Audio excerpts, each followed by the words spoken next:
Hello दोस्तों, नमस्कार। स्वागत है आपका मेरी न्यू वीडियो में।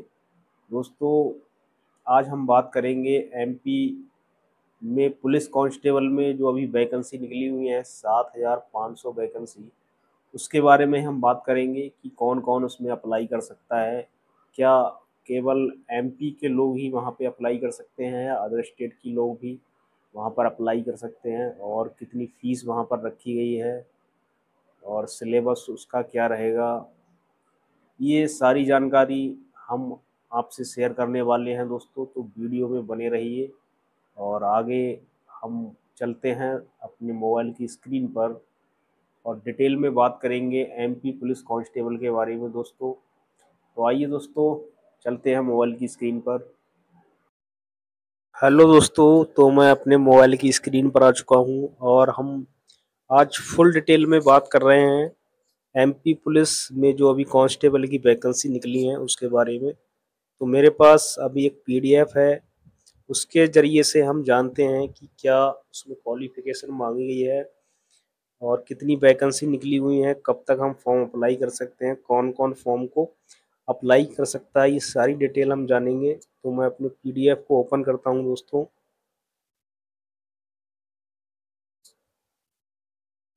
यहाँ पर ये देखिए दोस्तों, मेरी पीडीएफ ओपन हो चुकी है और टोटल वैकेंसी यहाँ पर दिखा रहे हैं 7,500 वैकेंसी यहाँ पर निकली हुई हैं। हम यहाँ पर आते हैं और उसकी देखते हैं कब से ये स्टार्ट हुए हैं फॉर्म और लास्ट डेट क्या रहेगी। तो ऑनलाइन आवेदन भरने की जो प्रारंभ की तिथि है, यानी स्टार्ट होने की जो तिथि थी, वो 15/9/2025 से स्टार्ट हो चुके हैं फॉर्म भरना। और इसकी जो लास्ट डेट दोस्तों है, आप देख सकते हैं 29/9/2025 इसकी लास्ट डेट रहने वाली है।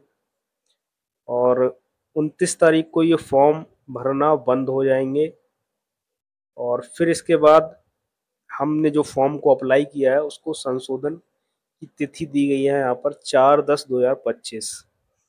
यानी जैसे ही हमारे फॉर्म फिल होना बंद हो जाएंगे उसके बाद संशोधन की जो पोर्टल है संशोधन का वो स्टार्ट हो जाएगा और 4/10/2025 तक हम अपने फॉर्म में जो भी मिस्टेक हुई है उसको संशोधित कर सकते हैं।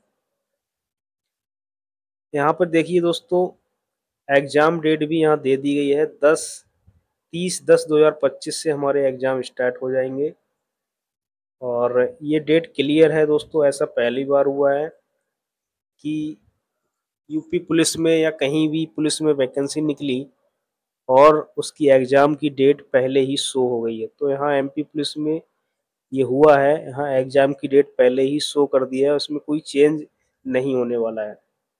यहाँ देख सकते हैं दोस्तों, 30/10/2025 से हमारा एग्ज़ाम स्टार्ट होगा और ये 2 पालियों में एग्ज़ाम होंगे। प्रथम पाली में 7:30 बजे से रिपोर्टिंग टाइम है और 8:30 बजे तक हमें जहाँ पर एग्ज़ाम हॉल होगा उसमें इंटर हो जाना है दोस्तों। फिर 9:20 से 9:30 बजे तक 10 मिनट का हमें टाइम मिलेगा जो दिशा निर्देश होते हैं उनको पढ़ने के लिए। और फाइनली हमारा 9:30 बजे से 11:30 बजे तक पेपर चलेगा। 2 घंटे का हमें टाइम यहाँ पर मिलने वाला है। इसके बाद सेकंड पाली में होगा 30 तारीख को ही पेपर। ये 2:30 बजे से 4:30 बजे तक चलेगा, यानी 2 घंटे का टाइम हमें यहाँ भी मिलने वाला है। अब दोस्तों बात कर लेते हैं फीस की। अनारक्षित अभ्यर्थियों के लिए फीस क्या रहेगी, यानी ओबीसी जनरल कैटेगरी के स्टूडेंट और जो भी स्टूडेंट एमपी के बाहर से फॉर्म अप्लाई कर रहे हैं, अदर स्टेट से फॉर्म को अप्लाई करेंगे, उनके लिए फीस 500 रुपये यहाँ पर रखी गई है। यानी जो स्टूडेंट एमपी में जनरल कैटेगरी में आते हैं, ओबीसी कैटेगरी में आते हैं, उनके लिए। और जो स्टूडेंट एमपी के बाहर से फॉर्म को अप्लाई कर रहे हैं, जैसे यूपी से, बिहार से, दूसरे स्टेट से फॉर्म को अप्लाई कर रहे हैं, उनके लिए फीस यहाँ पर 500 रुपये रखी गई है। अनुसूचित जाति, अनुसूचित जनजाति, इनके लिए फीस यहाँ पर रखी गई है 250 रुपये। लेकिन यहाँ पर शर्त ये है कि वो मध्य प्रदेश के मूल निवासी होने चाहिए। यानी अगर कोई अदर स्टेट से एससी कैटेगरी में या एसटी कैटेगरी में आता है वो उसके लिए फीस 500 रुपये ही रखी जाएगी। अनारक्षित अभ्यर्थियों के लिए फीस, यानी जो पुलिस विभाग में है, जो लोग कार्यरत हैं, अगर वो फॉर्म को अप्लाई करते हैं तो उनके लिए फीस 200 रुपये रखी गई है। और जो SC ST कैटेगरी में आते हैं, जो पुलिस विभाग में कार्य कर रहे हैं, उनके लिए फीस 100 रुपये रखी गई है। यहाँ पर जो फीस रखी गई है दोस्तों, तो जो हम फॉर्म अप्लाई करेंगे तो वहाँ पर हमारा पोर्टल शुल्क भी लिया जाएगा। तो पोर्टल शुल्क 60 रुपये यहाँ पर रखा गया है। यानी अगर आपकी फीस 500 रुपये है, 560 रुपये आपको पे करने होंगे। अगर आपकी फीस 250 रुपये है तो 310 रुपये आपको पे करने होंगे। 60 रुपये पोर्टल शुल्क यहाँ पर लगने वाला है। तो ये दोस्तों हमारी डेट हो गई और एग्ज़ाम की डेट हो गई, फीस हो गई। अब हम आगे बढ़ते हैं दोस्तों। यहाँ पर टोटल वैकेंसी की बात कर लेते हैं। तो टोटल वैकेंसी 7500 यहाँ पर हैं। कैटेगरी वाइज अगर इसको देखें तो जनरल में 2025 वैकेंसी हैं, EWS के लिए 750, OBC के लिए 2025 वैकेंसी हैं, SC के लिए 1200 हैं, ST के लिए 1500 वैकेंसी यहाँ पर हैं दोस्तों। एज रिलेशन की बात कर लेते हैं, कितनी एज रहेगी। तो एज की बात करें तो 29/9/2025 को जो भी स्टूडेंट अप्लाई करेंगे फॉर्म, उनकी एज 18 साल हो जानी चाहिए। अगर इस डेट तक उनकी एज 18 नहीं होती है तो वो फॉर्म को अप्लाई नहीं कर पाएंगे। ये इम्पोर्टेंट नोटिस है दोस्तों। यहाँ पर देखिए, पुरुष मध्य प्रदेश के आरक्षित अगर स्टूडेंट हैं, यानी मध्य प्रदेश के मेल कैंडिडेट हैं, तो उनकी एज 33 वर्ष होना चाहिए। 18 से 33 के बीच में होना चाहिए। मध्य प्रदेश के आर्थिक रूप से कमज़ोर स्टूडेंट जो हैं, यानी ST ST कैटेगरी में आते हैं, तो उनकी एज भी 33 वर्ष होनी चाहिए, 18 से 33। और पुरुष और महिला अन्य प्रदेश के आदिवासी सभी अभ्यर्थियों के लिए, चाहे वो मेल हो या फीमेल हो, अदर स्टेट से अगर कोई अप्लाई करता है तो उसके लिए 18 से 33 के बीच में अगर वो है तभी अप्लाई कर सकता है दोस्तों। महिला सभी श्रेणियों की कैटेगरी के लिए उम्र जो रखी गई है, यानी वो मध्य प्रदेश के होंगे तभी उनके लिए 38 वर्ष है। पुरुष अगर ST SC कैटेगरी में आता है, सॉरी ST अगर कैटेगरी में आता है तो उनकी एज 38 वर्ष रखी गई है, लेकिन कंडीशन यही है कि वो मध्य प्रदेश के स्टूडेंट होने चाहिए। आगे बात कर लेते हैं दोस्तों, ये अप्लाई अगर हम फॉर्म को कर रहे हैं तो कौन कौन से हमें डॉक्यूमेंट्स की आवश्यकता पड़ेगी। तो दोस्तों सबसे पहले हमारे पास एक पासपोर्ट साइज फ़ोटो होना चाहिए, जो क्लियर होना चाहिए और ज़्यादा पुराना नहीं होना चाहिए। सबसे पहले हम फ़ोटो और साइन की बात कर लेंगे। यहाँ पर ऑनलाइन आवेदन पत्र के साथ अभ्यर्थी का कलर फ़ोटो, हस्ताक्षर एवं स्वयं की हस्तलिपि को अनुसार स्कैन कराकर संलग्न कराना होगा, जिसमें फ़ोटो ऊपरी भाग में तथा हस्ताक्षर नीचे भाग में होंगे। बैकग्राउंड जो हम फ़ोटो रखेंगे उसका बैकग्राउंड कैसा होना चाहिए, सफ़ेद होना चाहिए, यानी वाइट बैकग्राउंड होना चाहिए जो हम फ़ोटो अपलोड करेंगे। अभ्यर्थी का फ़ोटो सामने से खींचा हुआ होना चाहिए, जिसमें अभ्यर्थी के दोनों कान भी स्पष्ट दिखाई देने चाहिए। उपरोक्त मापदंड के फोटोग्राफ संलग्न नहीं किए जाएंगे। अगर इस प्रकार का फ़ोटो हमारे पास नहीं है, जिसमें वाइट बैकग्राउंड हो और चेहरा बिल्कुल क्लियर दिखता हो, दोनों कान भी दिखते हों, इस प्रकार का फ़ोटो नहीं है तो फॉर्म को रिजेक्ट कर दिया जाएगा दोस्तों। फोटोग्राफ आवेदन भरने की तिथि से 3 माह से अधिक पुराना नहीं होना चाहिए।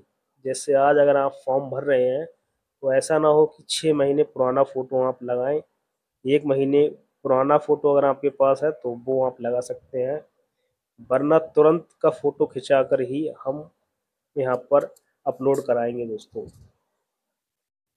अभ्यर्थी द्वारा आवेदन पत्र में जैसा फ़ोटो हो वैसा फ़ोटो ही आपको जब आपका एग्जाम होगा वैसा फोटो ही आपको लेकर जाना है साथ में। अगर आपने दाढ़ी रखी हुई है, दाढ़ी में फोटो खिंचवाया है, तो आपको वैसे ही दाढ़ी रखाकर एग्जाम में जाना होगा। अगर आप क्लीन शेव हैं, क्लीन शेव में फोटो आपने खिंचवाया है, तो क्लीन शेव में ही आपको एग्जाम में जाना होगा और वो ही फोटो आपको लेकर जाना होगा जो आपने उसमें लगाए हैं। यदि पढ़ने के लिए चश्मा उपयोग में लाया जाता है, अगर आपकी आई साइट वीक है, तो आप चश्मा लगाकर फोटो को खिंचवा सकते हैं, लेकिन उसके जो लेंस हैं वाइट कलर के होने चाहिए। ब्लैक होंगे तो वो मान्य नहीं होगा। ऑनलाइन आवेदन पत्र के साथ संलग्न किया गया फोटो ही काउंसलिंग चयन प्रक्रिया में उपयोग लाया जाएगा। यानी वही फोटो जब हम एग्जाम देने जाएंगे तभी कोई फोटो मान्य होगा। अगर आपने दूसरा फोटो लेकर जाते हैं तो वो मान्य नहीं किया जाएगा। देखिए साफ साफ नोटिफिकेशन में ये सारी बातें लिखी गई हैं दोस्तों। फोटोग्राफ की कम से कम जब आप अप्लाई करा रहे हैं तो 6 फोटो उसी फोटो के बनाकर रख लें। देखिए 5 प्रतियां सुरक्षित रख लेना चाहिए और वही फोटो हम वहां पर लेके जाएं। ऑनलाइन आवेदन पत्र में हस्ताक्षर निर्धारित जगह पर फोटो के नीचे ही लगने चाहिए और साइन भी क्या हो, क्लियर होने चाहिए। यानी वाइट पेपर हो, उस पर ब्लैक पेन से साइन होने चाहिए और क्लियर होने चाहिए। वैसे ही साइन जब आप पेपर देने जाएंगे वैसे ही साइन आपको वहां पर करने होंगे। ये दोस्तों फोटो और साइन के दिशा निर्देश हो गए। तो हमारे पास कौन कौन से डॉक्यूमेंट होने चाहिए जब हम फॉर्म को अप्लाई करने के लिए जाएं? सबसे पहले हमारे पास हमारा आधार कार्ड होना चाहिए, हमारी मार्कशीट, जो भी क्वालिफिकेशन हमसे मांगी गई है हाई स्कूल या इंटर, उसकी हमारे पास मार्कशीट होनी चाहिए। अगर हम ओबीसी कैटेगरी में, एससी कैटेगरी में आते हैं तो हमारे पास कास्ट सर्टिफिकेट होना चाहिए और वो वैलिड होना चाहिए, तहसील से बना होना चाहिए और ज़्यादा पुराना कास्ट सर्टिफिकेट ना हो दोस्तों, ये भी ध्यान रखना है। और निवास प्रमाण पत्र हमारे पास होना चाहिए और वो भी वैलिड होना चाहिए, तहसील से बना होना चाहिए और ज़्यादा पुराना वो भी नहीं होना चाहिए। लगभग 2 से 3 वर्ष पुराना ना हो। 1 वर्ष पुराना होगा तो दोस्तों चल सकता है। तो ये सारी चीज़ें हमें अपने पास में रखनी है जब भी हम फॉर्म अप्लाई करने के लिए जाएंगे दोस्तों।